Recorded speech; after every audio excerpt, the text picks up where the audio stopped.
Try to initiate release sequencer. On my mark. 5. We're on express elevator to hell. Going down. 2. 1. Mark.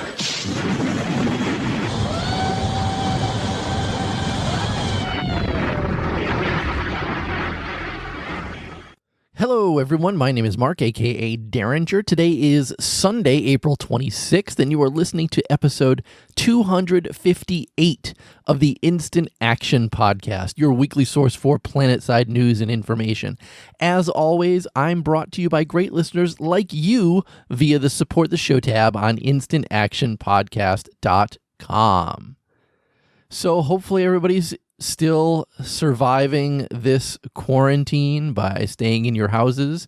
I know if you're a PlanetSide 2 player, it's perfect this weekend because it's members double XP weekend. So hopefully all you members are playing the hell out of PlanetSide 2. I'm still a little burnt out from the whole Outfit Wars stuff. I only played once this past week. We did Ops on Friday, and I logged 2 hours of Ops, and I hate to say that was about all I could take of the game. I need a little bit more of a break from full-time, nonstop PlanetSide 2. Hopefully I'll get psyched based on the next dev live stream, which I'm going to talk about this week. Also, the next Outfit Wars is coming beginning in May. It's only a couple days away. I'm not sure how we're going to handle that with the changes that I'm going to talk about on this week. But all in all, I need a little bit more of a break from PlanetSide 2. I'm still just a little bit burnt out from the game itself. So instead, I'll focus all my energy into reporting the news for PlanetSide 2 instead. So speaking of the news, what's in store for this week's show? Well, first, like I alluded to, a new test server update dropped on Friday, and it has a bunch of Outfit Wars changes in it. Were my suggestions from last week's show considered? Well, let's find out together. After that, I want to talk about Bastion Smash in all its epic glory. If you didn't see this yesterday, you missed out. Then we welcome a familiar face back to the Rogue Planet Games team. And we'll finish this week by talking about when the next dev live stream is going to happen. So strap in as we hot drop into another episode of the Instant Action Podcast.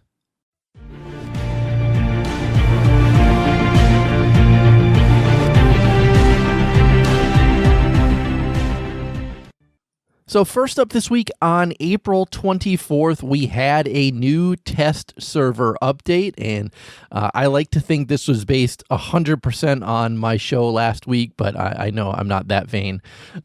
It does have a lot of changes to Outfit Wars, specifically the Alpha Cycle 2 rule set. There's some rule set changes, there's some technological changes, all kinds of stuff like that. And right now, this weekend through Monday as well, they're going to be testing all this stuff on the test server because, as we know, the next enlistment phase for Alpha Cycle 2 begins on May 1st. So obviously, today, that's only 5 days away. If you're listening to the show on Monday on the 27th, that's only 4 days away. So enlistment is actually right around the corner for Alpha Phase 2. So they have changed the phasing of the qualification phases and the ones after that a little bit differently. So now the way that the flow of Outfit Wars is going to be, there is the enlistment phase, and then there is a qualifier 1 phase, and then a rest phase, qualifier 2 phase, and then a rest phase, and then a qualifier 3 phase, followed by the preparation phase, then the combat phase, and then the off season. So what this means is now the qualifier times are only going to be available for a limited number of hours on each qualifier day. So again, we're not looking at a 2-week, qualification phase or anything like that. It's going to be on a single day now. And it's basically to emphasize participation during high pop times, and also to create some really intense sessions of focus play leading up to the matches themselves. And this is really a way to prevent player burnout, like the burnout that I'm currently experiencing for PlanetSide 2. Now, while I really like this, that now we've got 3 different qualifier phases, so really we're looking at 3 time frames of really intense fighting to qualify for Outfit Wars. I do think that that's going to allow a lot more different outfits to make it into Outfit Wars themselves, and not just the bigger Zerg fits who are able to get in and stay in and constantly qualify no matter what.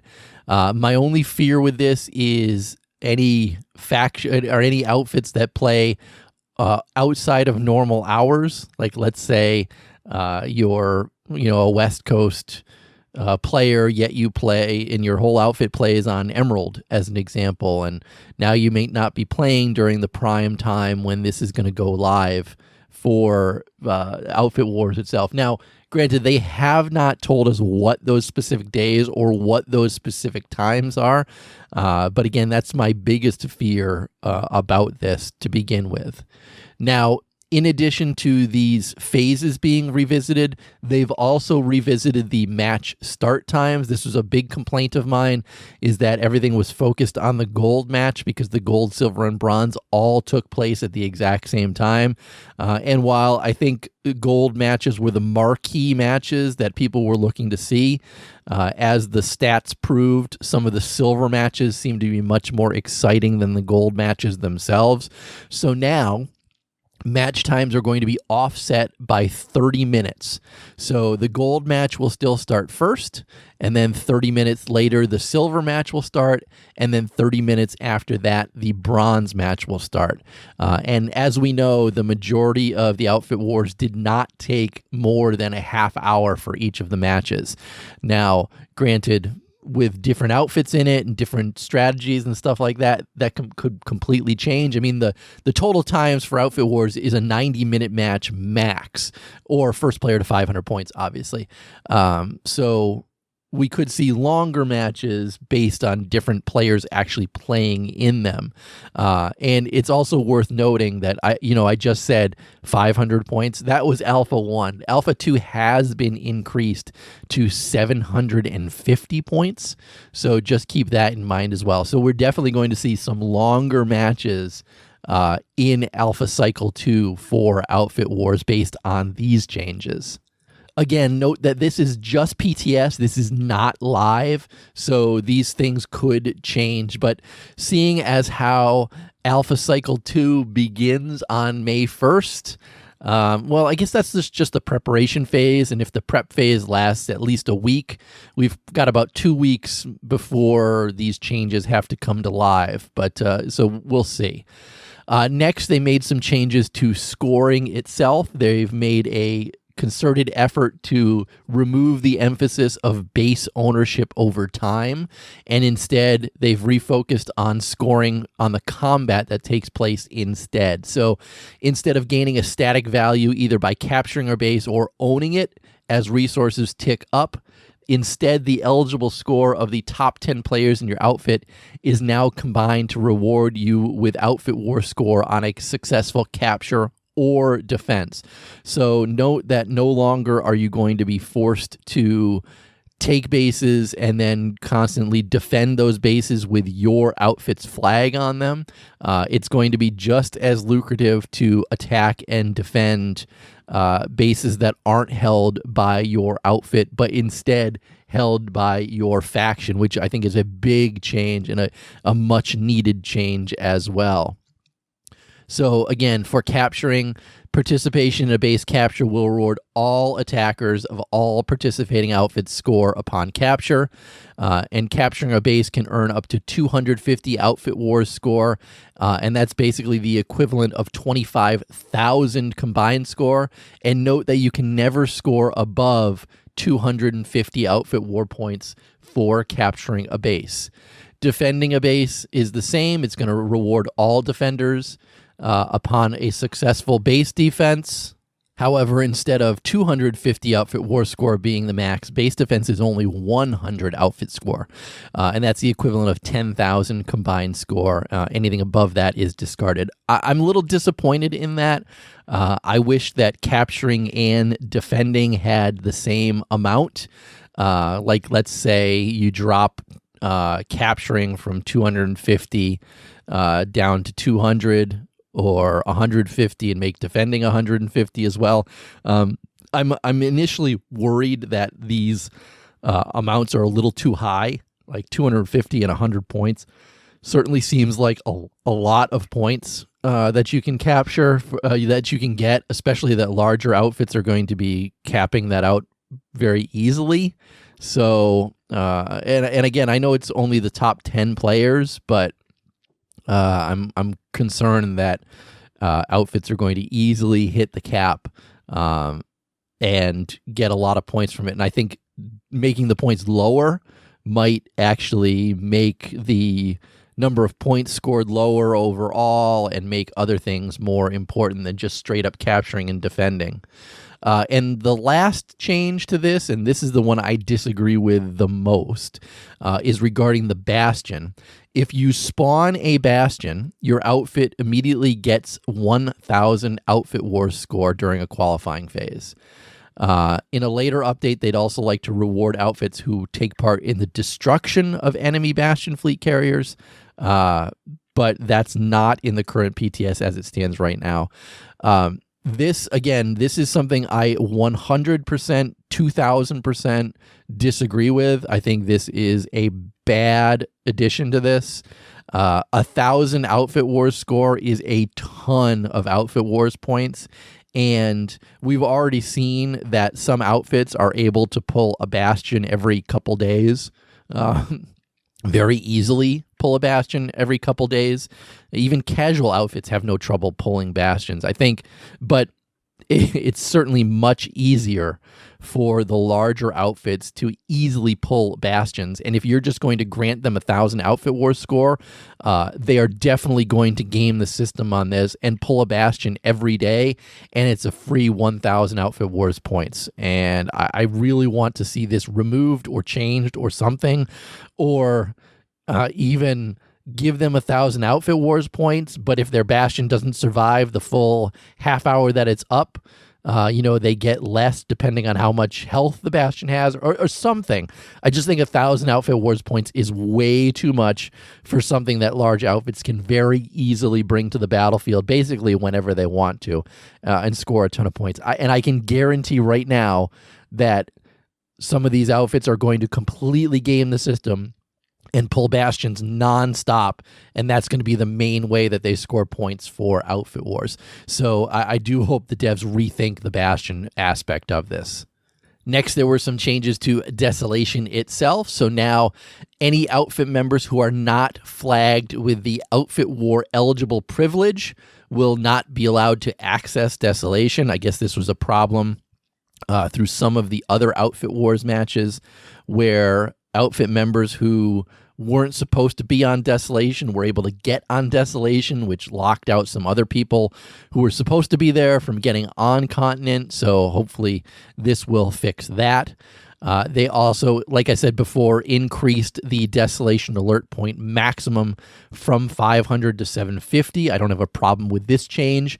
Another 250 points. Certainly we could have seen some changes to a lot of the matches. I mean, obviously the Toxic Zerg Surfers one wasn't going to change no matter what the point score was. But I do know, for example, the silver match on Emerald, it was right down to the wire, and SKL almost came back and broke it. If they had another 250 points to play around with, and VCO hadn't done a proper rework of their tactics, they might have lost that match. So certainly upping it to 750 is not a bad idea, and it might make some of these matches go a little bit longer as well. And finally, on Desolation, when the alert ends, the victorious players currently in the zone are going to automatically receive their title. And the title has been called the Outfit Warrior title, which I hate to sound like, a downer on this, but that is the most bland title I think they could have come up with. And I don't like it. I mean, granted, very few players are going to have this title in game when it first starts. I mean, we have 6 servers, and there are 3 matches per server, so that's a total of 18 winning outfits, and then 18 times 48. You're only going to have 864 players in the first round getting this, and obviously that's going to increase and increase and increase as we move along. But right now, it's just such a bland title.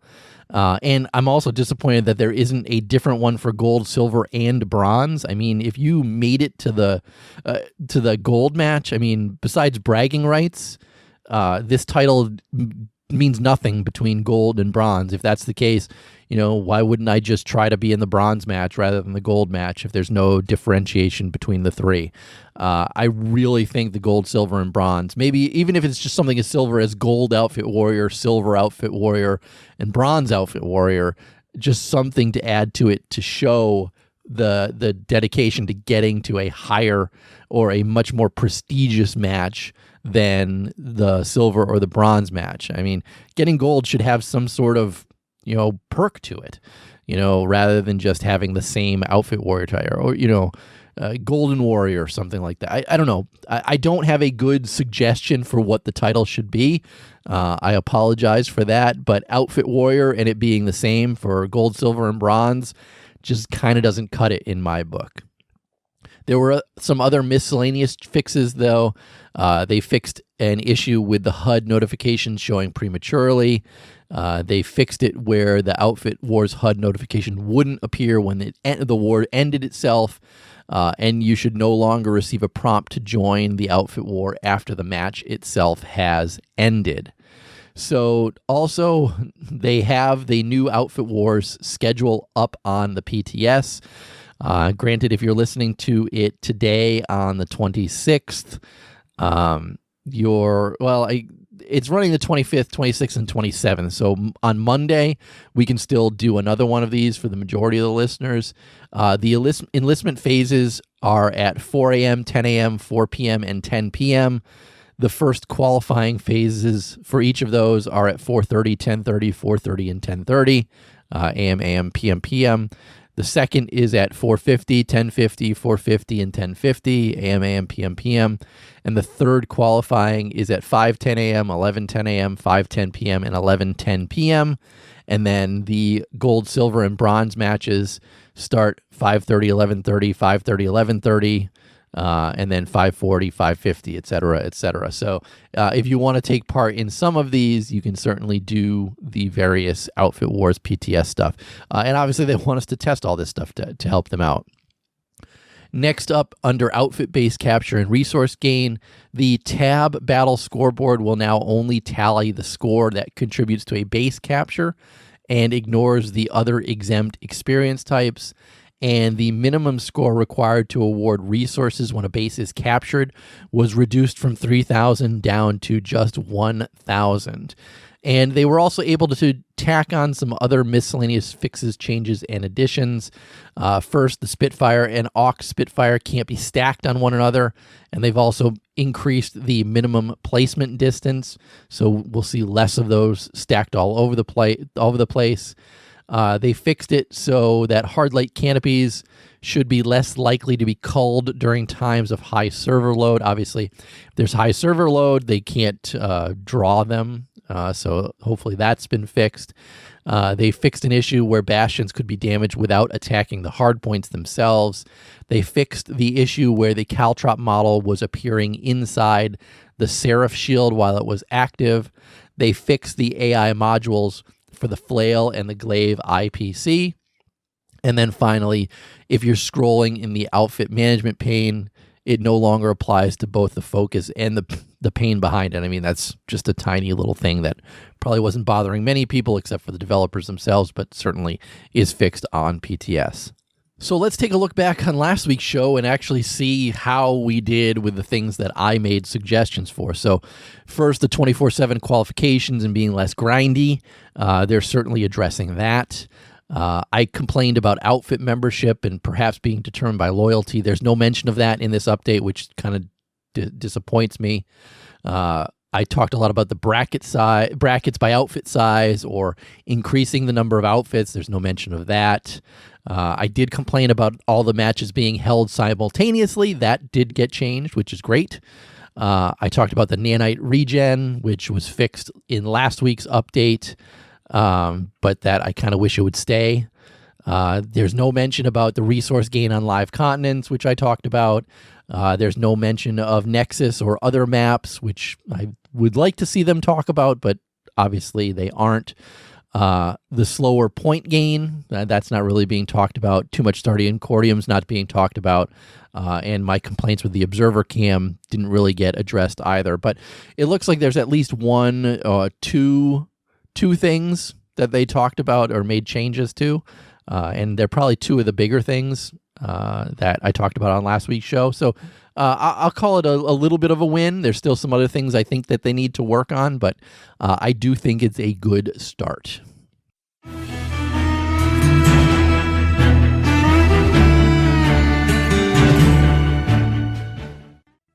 So next up this week, I want to talk about Bastion Smash. I don't know if you guys had a chance to see this or not.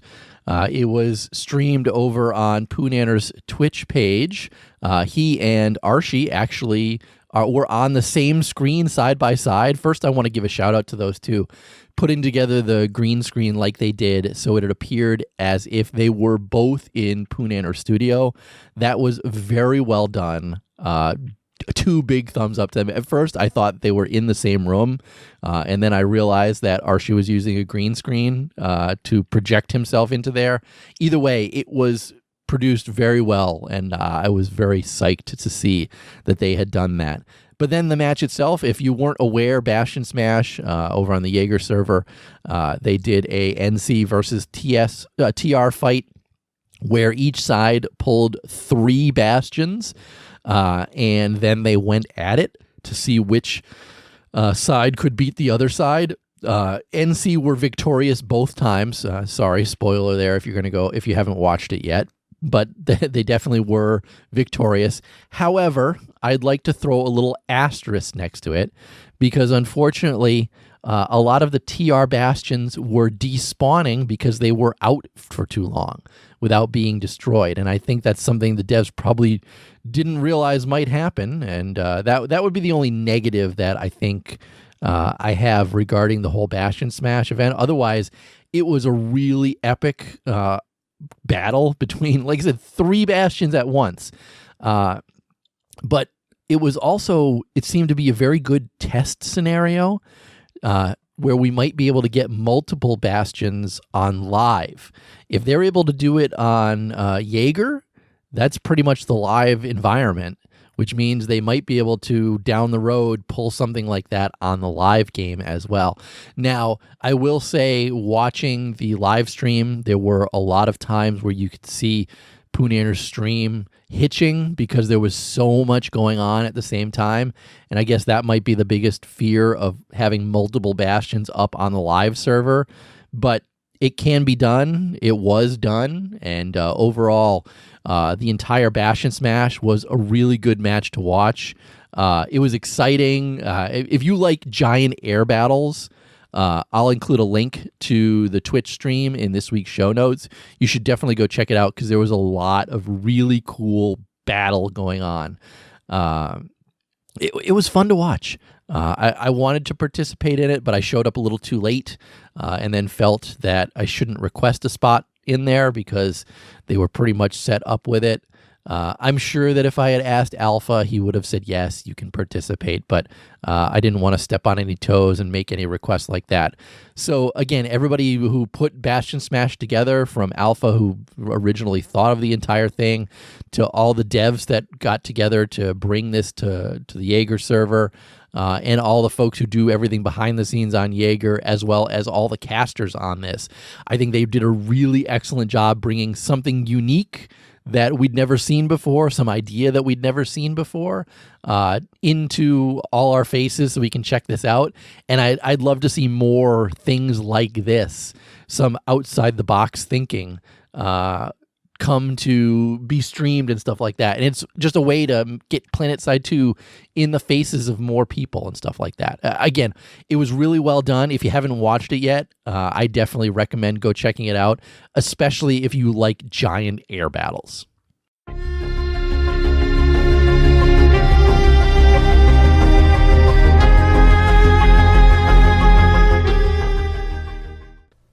Third up this week, we had some actually good news from the development team from PlanetSide 2 and Rogue Planet Games. Andy tweeted that Garrett Brush had been welcomed back to the PlanetSide 2 team. They've been ramping the team back up, he said, and fortunately, he was able to rejoin the PlanetSide 2 team at Rogue Planet Games, and he was back on the job last week. If you guys remember, Garrett was part of the original team that got laid off in October, which we were pretty sad about. But it seems like he was able to bounce right back in and start working with them again. He's a programmer over there. And if you forget, Garrett is colorblind and is one of the main drivers behind making sure that colorblind players have a good experience within PlanetSide 2. So if you are a colorblind player, he is the person to talk to, tweet at, etc. I think pretty sure his Twitter handle is Brushwild. I met him when I went there last year and visited the PlanetSide 2 team. Went out to lunch with him, chatted with him. He's a really nice guy, and I'm very happy that he is back on the PlanetSide 2 team, working with them again.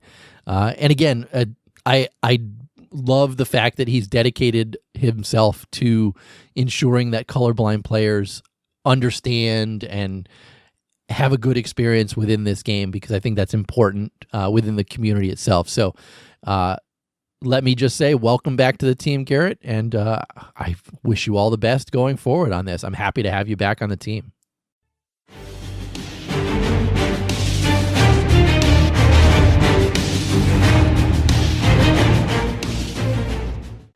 All right, the last bit of news this week is just going to be a quick one. It's going to be about the next dev live stream, because they did make this announcement late last week. So set your calendars for Wednesday, April 29th at 11 a.m. Pacific. For me, that's going to be 2 p.m. Eastern time. But again, Wednesday, April 29th at 11 a.m. Pacific. Right now, it looks like it's going to be Andy, Rel, and Cardo are the three people that are going to be on it. I guarantee that they're not going to be in the same location, so this should be very interesting to see how they were able to do it. Hopefully, they take a page out of Poonaner and Arshi's stream and maybe get all three of them with green screens and stuff like that, so that they can all appear live with this dev stream itself. But again, set your calendars for this. They're going to be talking about the next game update for PlanetSide 2. They've been very secretive about what's coming in this one, so I'm very excited to see what they're going to be talking about on this dev live stream. And of course, if you're not able to attend, don't worry, I will report all about it on next week's show. But with that, let's wrap up this week's show. Hello, housekeeping. Hello. Perfect. Sorry, bro. All right, no emails this week, no tweets at me, nothing like that.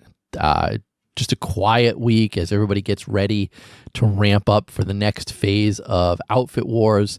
So that's going to be it for this week's show. As always, how can you get in touch with me or the show itself? Your first stop should be my website, which is www.instantactionpodcast.com. You can also email me at instantactionshow@gmail.com. And also, please follow the show on Twitter at instactpodcast. That's where you will get all the news coming out of my mouth. But in closing, if you've enjoyed the show, please leave me a review on your podcast listening avenue of choice, whether it's iTunes, Stitcher, Google Play, or anywhere else. Also, feel free to tell your friends and outfit mates about the show. But finally, thanks for listening, and keep spamming that join combat, formerly known as Instant Action button. Derringer out.